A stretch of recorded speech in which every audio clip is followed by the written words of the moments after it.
Welcome to the back office. I'm Dr. Bourne.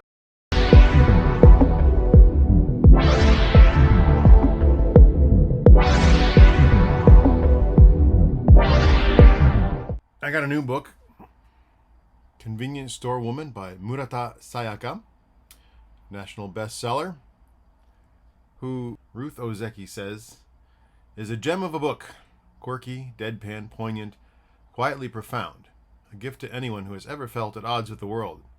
Well, it sounds pretty good for us in this pandemic time of late 2021. I haven't read it yet. It was gifted to me, and as I normally focus on Meiji literature, I'm not exactly sure what to expect, although I've read plenty of contemporary literature, like Murakami Haruki. I love that there's a little bento-esque onigiri on the front with a little girl's head fashioned out of nori. Very cute. But let's take a look. Again, I haven't read this at all, so you'll be encountering it for the first time with me. I'd be curious what you think about the first chapter. So here we go. A convenience store is a world of sound. From the tinkle of the door chime to the voices of a TV celebrity and advertising new products over the in-store cable network, to the calls of the store workers, the beeps of the barcode scanner, the rustle of customers picking up items and placing them in baskets, and the clacking of heels walking around the store. It all blends into the convenience store sound that ceaselessly caresses my eardrums. That's interesting. You know what that reminds me of? Yoshimoto Banana, when she was writing about kitchen and how much she loved being in the kitchen and how the sound of the refrigerator made her happy, and she would curl up under the warm sound of the refrigerator in the kitchen. Well, I'll continue. I hear the faint rattle of a new plastic bottle rolling into place as a customer takes out one from the refrigerator and looks up instantly.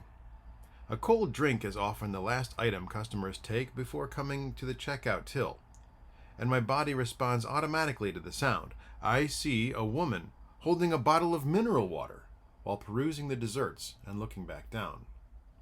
As I arrange the display of newly delivered rice balls, my body picks up information from the multitude of sounds around the store.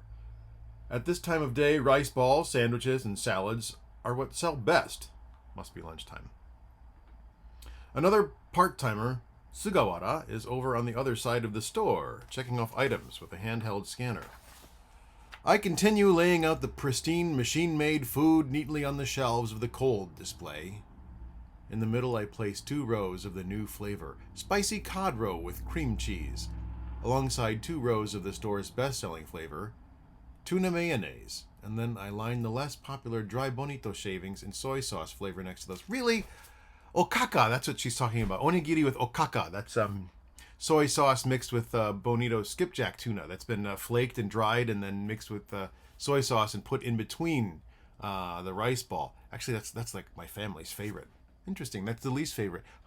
They were often not on the shelf when I got to the kombini, but that was a couple of years ago. Who knows? Anyway, I'll stop picking on her. I line the less popular dry bonito shavings and soy sauce flavor next to those. Speed is of the essence, and I barely use my head as the rules ingrained in me issue instructions directly to my body. Sounds kind of bleak. Alerted by a faint clink of coins, I turn and look over at the cash register. It's a sound I'm sensitive to, since customers who come just to buy cigarettes or a newspaper often jingle coins in their hand or pocket. And yes, as I'd thought, a man with a can of coffee in one hand, the other hand in his pocket, is approaching the till. I quickly move through the store, slide behind the counter, and stand at the ready so as not to keep him waiting. Irashaimase! Good morning, sir. I bow and take the can of coffee he holds out to me. Oh, and a pack of Marlboro menthol lights. Right away, sir. I take out a pack of the cigarettes and scan the barcode. Please confirm your age on the touchscreen. All the convenience stores have a screen where it's like a computer monitor that you just touch, and then that confirms that you're over 20. Can you imagine that in America? As he does so, I notice him glance at the hot food cabinet. I could ask him whether he'd like anything else, but when a customer appears to be dithering over whether or not to buy something, I make a point of taking a step back and waiting. Ah, and a corn dog. Right away, sir, thank you. I disinfect my hands with alcohol, open the hot cabinet, and take out a corn dog. Shall I put the hot food and cold drink in separate bags? Oh, no, don't bother. Together's fine. I put the can of coffee, cigarettes, and corn dog into the same small-sized bag. Until then, the man had been jingling the coins in his pocket, but now he suddenly moves his hand to his breast pocket as though something has just occurred to him. Instantly, I deduce that he will use electronic money. I'll pay by Suica. Haha, Suica. So, in case you don't know, Suica is a type of payment card that you can use in Japan. Do I still have mine? It's been so long, I probably pulled it out of my wallet already, but it's a, yes, there we go. It's like this. And you use this to tab in, although this was my daughter's, so it has Sho for Kodomo on it. But I keep it as kind of a good luck charm now. But if you tap this on the receptacle, either in the train station or in the convenience store in this case, whatever money you preloaded it with will pay, so you don't have to use cash. I'm thinking that'd probably be convenient right now during the pandemic if you don't want to handle coins and such. So he uses his Suica card. Certainly, sir. Please touch your card here. I automatically read the customer's minutest movements and gaze on my body. Acts reflexively in response. My ears and eyes are important sensors to catch their every move and desire. Taking the utmost care not to cause the customer any discomfort, by observing him or her too closely, I swiftly move my hands according to whatever signals I pick up. Your receipt, sir. Thank you for your custom. That's a weird translation. Thanks, he says, taking his receipt and leaving. I'm sorry to have kept you waiting, I say with a bow to the woman in the next queue. Irashaimase. Which really means, like, welcome to our shop. Good morning. The morning period is passing normally in the bright lit box. It's morning. Of the convenience store, I feel. Visible outside the windows, polished, free of fingerprints, and the figures of people rushing by. It is the start of another day, the time when the world wakes up and the cogs of society begin to move. I am one of those cogs going round and round. I have become a functioning part of the world, rotating in time of day, called morning. I am just running to put out some more rice balls when our supervisor, Mrs. Izumi, calls out to me, Miss Furukara, how many 5,000 yen notes are there left in that till? Only 2. Oh dear, there must have been a lot of customers paying with 10,000 notes. There aren't many left in the safe either. I'd better go to the bank this morning once the rush and the deliveries have calmed down. Yes, thank you. Mrs. Izumi is a casual worker, about the same age as me, but the night shift has been so short of staff lately that the store manager has been doing night shifts and putting her in charge during the day, as though she were a regular staff member sent from the head office. Okay then, I'll go for change around 10 o'clock, and while I'm thinking about it, there happens to be a special order for sushi pockets today, so please keep an eye out for it when the customer comes in and he'll collect it. I will. I look at the clock. Almost 9:30. The morning rush is nearly over, and I have to finish dealing with the delivery and start preparing for the lunchtime rush. I stretch my back and go out of the store to finish putting out the rice balls. The time before I was reborn as a convenience store worker is somewhat unclear in my memory. Yeah, we must have some Buddhism going on here. Reborn as a convenience store worker is somewhat unclear in my memory. I was born into a normal family and lovingly brought up in a normal suburban residential area, but everyone thought I was a rather strange child. There was a time when I was in nursery school, for example, when I saw a dead bird in the park. It was small, a pretty blue, and it must have been someone's pet. It lay there with its neck twisted and eyes closed, and the other children were all standing around it crying. One girl started to ask, what should we... But before she could finish it, I snatched it up and ran over to the bench where my mother was chatting with the other mothers. What's up, Keiko? Oh, a little bird. Where did it come from, I wonder? She said, gently stroking my hair. The poor thing. Shall we make a grave for it? Let's eat it, I said. What? Daddy likes yakitori, doesn't he? Let's grill it and have it for dinner. She looked at me, startled, thinking she hadn't heard properly. I repeated what I'd said, this time clearly enunciating my words. The mother, sitting next to her, gaped at me, her eyes, nostrils, and mouth forming perfect O's. She looked so comical that I almost burst out laughing, but then I saw her staring at the bird in my hand, and I realized that one of these little birds probably wouldn't be enough for Daddy. Shall I get some more? I asked, glancing at 2 or 3 other birds strutting around. Keiko! My mother exclaimed reprovingly, finally coming to her senses. Let's make a grave for Mr. Budgie and bury him. Look, everybody's crying. His friends must be sad that he died. The poor little thing. But it's dead. Let's eat it. My mother was speechless. But I was captivated by the vision of my parents and little sister happily tucking around the dinner table. My father was always saying how tasty yakitori was, and what was that if not a grilled bird? Yakitori, grilled, well, grilled on a grill, right? You cooked, yaku, to cook, grill, and then toriniku, bird, right? So grilled bird, usually it's chicken, right? Yakitori was, and what was that if not a grilled bird? There were lots more there in the park, so all we had to do was catch some and take them home. But I couldn't understand why we should bury the bird instead of eating it. Look how cute Mr. Budgie is, my mother said earnestly. Let's make a grave for him over there, and everyone can lay flowers on it. And that's what we did. Everyone was crying for the poor dead bird as they went about murdering flowers, plucking their stalks, exclaiming, "What lovely flowers! Little Mr. Budgie will definitely be pleased." They looked so bizarre, I thought they must all be out of their minds. We buried the bird in a hole on the other side of the fence, with a sign that said, "Keep out," and placed the flower corpses on top of it. Someone brought an ice lolly stick from the trash can to use as a grave marker. Poor little bird, it's so sad, isn't it, Keiko? My mother kept murmuring as if trying to convince me. But I didn't think it was sad at all. There were many other similar incidents. There was also that big commotion soon after I started primary school when some boys started fighting during the break time. The other kids started wailing, "Get a teacher!" and "Someone stop them!" And so I went to the tool shed, took out a spade, ran over to the unruly boys, and bashed one of them over the head. Everyone started screaming as he fell down, clutching his skull. Seeing as he'd stopped moving, my attention turned to the other boy, and I raised the spade again. "Keiko-chan, stop! Please stop!" The girl shouted at me tearfully. Some teachers came over and, dumbfounded, demanded I explain myself. Everyone was saying to stop them, so that's what I did. Violence was wrong, the bewildered teachers told me in confusion. But everyone was saying to stop Yamazaki-kun and Aoki-kun from fighting. I just thought that would be the quickest way to do it, I explained patiently. Why on earth were they so angry? I just didn't get it. Sociopath much?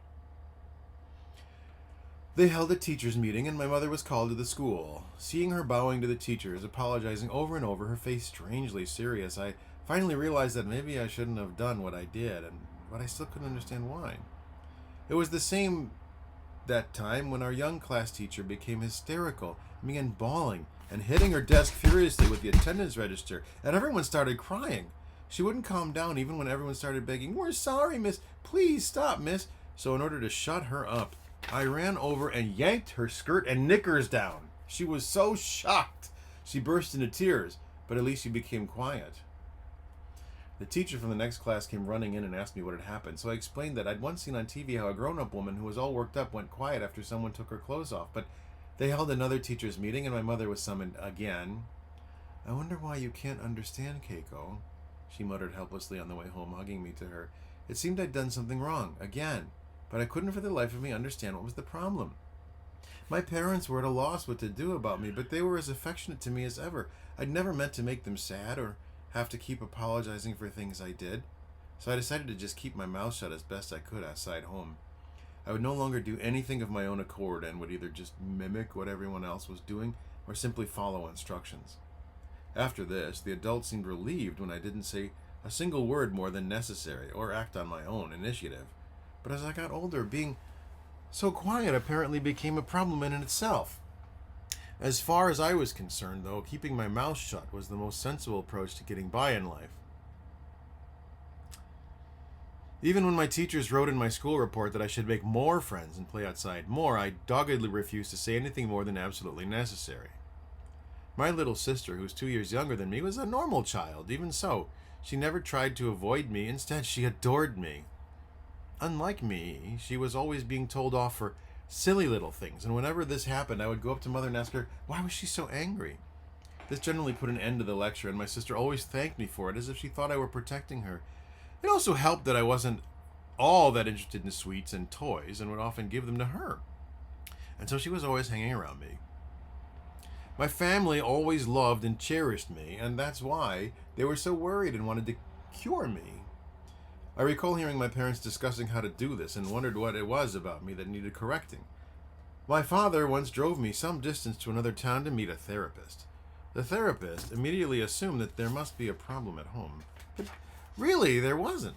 My father, a blank clerk, was mild and steady type, while my mother was kind, if a little timid, and my little sister was really fond of me. For the time being, shower her with affection and let's see how things go, was the bland conclusion, and so my parents assiduously brought me up with loving care. I didn't make any friends at school, but I wasn't particularly picked on or bullied, and I managed to get myself through elementary and secondary without saying anything uncalled for. I didn't even change after graduating from high school and going on to university. I basically spent my free time alone, and I didn't talk to anyone in private at all. I never repeated the kind of trouble I'd caused in primary school. But still, my parents worried that I wouldn't survive in the real world, and so, believing that I had to be cured, I grew into adulthood. A pause. The Smile Mart outside Hiromachi Station opened on May 1st, 1998, soon after I started university. I can still clearly recall the moment when I came across the as yet unopened store. I'd been to see a Knoll performance as part of my coursework, and not having any friends, was making my way home alone when I took a wrong turn and found myself in a completely unfamiliar office district. Totally lost. Well, that's interesting. She was lost in the world of no plays, which for a college student, maybe they're a little bit aware of it, but how many of us have really gone into a no play during college? I mean, I did as part of my coursework, but I didn't know what I was looking at, but it was still intriguing. It was very otherworldly. I would go again. I love no. But this is a normal kid, Well, maybe she's not that normal, but a typical young person in Japan going to a no play, and then all alone, right? Doesn't have any friends and takes a wrong turn. So here we are in an otherworldly spot. Very interesting connection here. It occurred to me all of a sudden that the place was deserted. I was alone in a world full of graceful white buildings, an artificial scene of paper models. It was Sunday afternoon, and there was no sign of anyone other than me in the street. It was like a ghost town. Overwhelmed by a sensation of having stumbled into another dimension, I walked quickly through it, looking for a metro station. At last I saw a sign, and relieved, was running toward it when I came across the ground floor of a pure white building converted into what looked like an aquarium. I didn't have a signboard or anything else it didn't have a signboard or anything else other than a notice stuck on the glass window. Hiromachi Station Smile Mart, opening soon, staff wanted. I idly peeked through the glass. There was nobody there, and it appeared still to be under construction, with plastic coverings on the walls and lines of empty white shelves. It was hard to believe this vacant space would soon be a convenience store. A ghostly world, right? A world of white, everything white. White buildings, white shelves, empty, no people. Help wanted. It's almost like she herself has been spirited away. Page 14. The allowance I received from home was enough for me to live on, but I still was interested in some part-time work. I made a note of the number, went home, and called the next day. After a brief interview, I was given the job on the spot. Training would start the following week, I was told, and when I headed to the store for the appointed time, I found it looking more like a convenience store, now partly stocked, with some stationery, handkerchiefs, and other sundries neatly displayed. Still white, stationery, handkerchiefs. There were some other new employees gathered inside, a girl who appeared to be a student like me, and a guy who looked like a typical job hopper, slightly older woman, probably a housewife. All in all, 15 very different people of all ages slouched awkwardly about the store. Eventually, the trainer from the head office appeared and handed out uniforms to everyone. I put mine on and tidied myself up according to the checklist stuck on the wall. Once those of us with long hair had tied it back, and all of us had removed watches and any other accessories as instructed, the motley bunch did actually now look like convenience store workers. So see, putting on the uniform and transforming oneself into this other world, that was the required change to become part of this convenience store culture. Now they looked like convenience store workers. First, we practiced the various phrases we needed to use in the store. Yes, that's crucial etiquette, right? Irashaimase. Standing shoulder to shoulder in line, our backs straight, we lifted the corners of our mouths to match the smiling face in the training poster, and in turn called out the welcoming stock phrase, Irashaimase. The male trainer checked each of us one by one, instructing us to try again if our voices were too quiet or our expressions too stiff. Miss Okamoto, don't be so shy, smile. Mr. Aizaki, speak up a bit, try again. Mrs. Furukura, that's perfect. Nice and spirited, keep it up. I was good at mimicking the trainer's examples in the model video he'd shown us in the back room. It was the first time anyone had ever taught me how to accomplish a normal facial expression and manner of speech. For the 2 weeks prior to opening, we worked in pairs to role play, dealing with imaginary customers. We practiced looking the customer in the eye, smiling, and bowing, cleaning our hands with alcohol before handling items from the hot food cabinet, putting hot and cold items into separate bags, and sanitary products into paper bags. The money in the till was real, so we would become accustomed to handling it, but the receipts were marked training in big letters. And our customers were our fellow uniformed workers, so it was rather like playing at shop. It was fun to see all kinds of people, from university students and guys who played in bands, to job hoppers, housewives, and kids studying for their high school diploma at night school, don the same uniform and transform into the same homogeneous being known as a convenience store worker. Once the day's training was over, everyone removed their uniforms and reverted to their original state. It was like changing costumes to become a different creature. After 2 weeks of training, at long last, opening day arrived. I arrived at the store in the morning to find the empty white shelves now fully stocked, the tightly packed items looking somehow unreal. Interesting.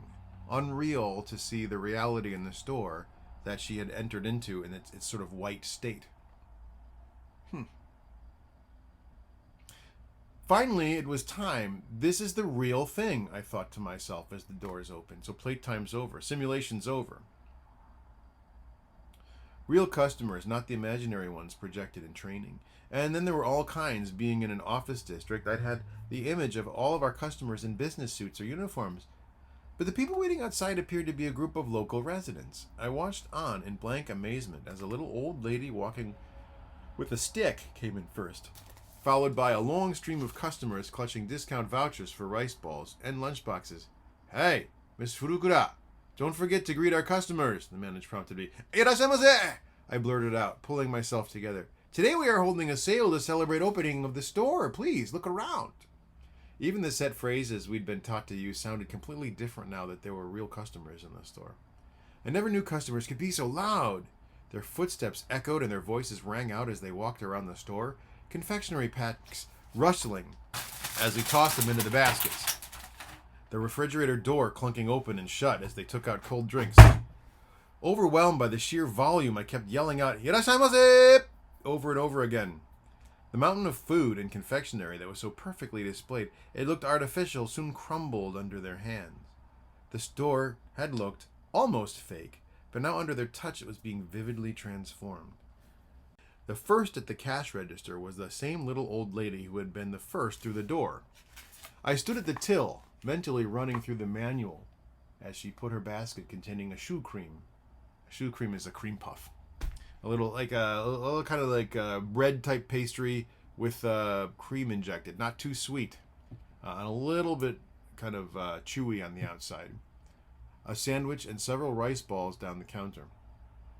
All the staff behind the counter straightened as she approached, aware of their eyes on me. I bowed the way I had learned in training. "Irashaimase!" I called out in precisely the same tone as the woman in the training video had pulled the basket toward me and began scanning the barcodes just as we'd been taught. The manager stood at my side, briskly placing the products in a plastic bag. "What time do you open?" she asked. Today we opened at 10. From now on we'll be open all the time." Noting how inept I was at answering the questions we hadn't practiced in training, the manager quickly followed up with, "From now on we shall be open 24 hours, 7 days a week, year-round. Please, come and shop here at your convenience." "Oh my, you're open at night too? And early in the morning?" "Yes," I told her, nodding. "How very convenient. It's hard for me to walk with my bad hip, you see. The supermarket is so far away. It's been such a bother," she said, giving me a smile. "Yes, we'll be open 24 hours from now on. Please come at your convenience," I said, echoing the phrases the manager had used. "That's wonderful. It'll be hard on you store workers, though." "Thank you," I said, enthusiastically bowing the way the manager had done. The woman laughed and said, "Thank you. I'll come again and moved away from the till. "Well done, Miss Furukura," the manager told me. "That was perfect. You kept your calm, even though it was your first time on the till. Good job. Keep it up. Oh, look, the next customer." I looked around and saw a man approaching with lots of discounted rice balls in his basket. "Irashaimase!" I called in exactly the same tone as I had before and bowed and took the basket from him. At that moment, for the first time ever, I felt I'd become part of the machine of society. I've been reborn, I thought. That day, I actually became a normal cog in society. Okay, so that's what, the first 20 pages. And it seems like we're not really dealing with a reborn in a Buddhist term, but a transformation from this young woman who seems to not have had much understanding of how to behave in society and making some pretty large faux pas, even violent ones, because she didn't quite understand the socialization, to being part of this convenience store where she'd been trained and socialized in some very specific things to lose her individuality and become a cog, so to speak. I wonder if being a cog in society will frequently make its way back to the way this book is framing this woman. I'll have to read the rest of it and make another video. Let's see. What does this say about Murata-san? She's the author of many books, including Convenience Store Woman, winner of Japan's most prestigious literary award, the Akutagawa Prize. Oh, okay. Well, the Akutagawa Prize is indeed a prestigious prize established after Akutagawa Ryunosuke died in 1927, and he was a young kind of genius of an author. And so breakout authors are often nominated and voted for the Akutagawa Prize. If you're interested in the politics of how that prize is selected, Ted Mack's book about the subject, I think it's called Manufacturing Japanese Literature, gives us a good eye into what's going on with the Akutagawa Prize. But here it says, for many years she worked part-time at a convenience store, which inspired the novel. Murata has been named the Freeman's Future of New Writing Author, and her work has appeared in Granta and elsewhere. In 2016, Vogue Japan selected her as a Woman of the Year. And then the translator here, Jinli Tapley Takemori, has translated works by more than a dozen Japanese writers, including Ryu Murakami. Okay. Murakami is one of the three big Murakamis. You have Murakami Haruki, and then Murakami the artist, the little boy artist, and then Murakami Ryu, who did like Coin Locker Babies and another kind of violent postmodern Japanese literature. And it says she lives at the foot of a mountain in eastern Japan. Interesting. It had a little bit of a slow start. Wasn't so sure what to make of it initially, but after the first 5 or so pages, it did start to draw me in. I did start to see some parallels with this idea of being a member of society and acting appropriately as socialized and then not fitting in. And then seeing one as being homogenized through the uniform of the convenience store, and then learning how to act as expected. And then even the idea of almost being happy to become a cog in society. It reminds me of, what is his name? Hanmura Ryo's book. His short little science fiction story about the Mikan boxes, about the boxes desiring to become filled, and their whole purpose in life was to be filled. And once they weren't filled anymore with items, they lost their reason for existence. So it's probably a bleak commentary on what we would say is the regimented sort of post-Confucian society of postmodern Japan. But that remains to be seen. Well, I hope you enjoyed this little venture into what is a national bestseller and seems to be a relatively exciting book that I hadn't looked at until now, just with you. And if you like these types of videos, please give this a like, maybe subscribe, send me some encouragement or discouragement, and I'll do better. But in the meantime, I hope you'll have a great week, and we'll see you again for Japanese literature from the back office. Bye now.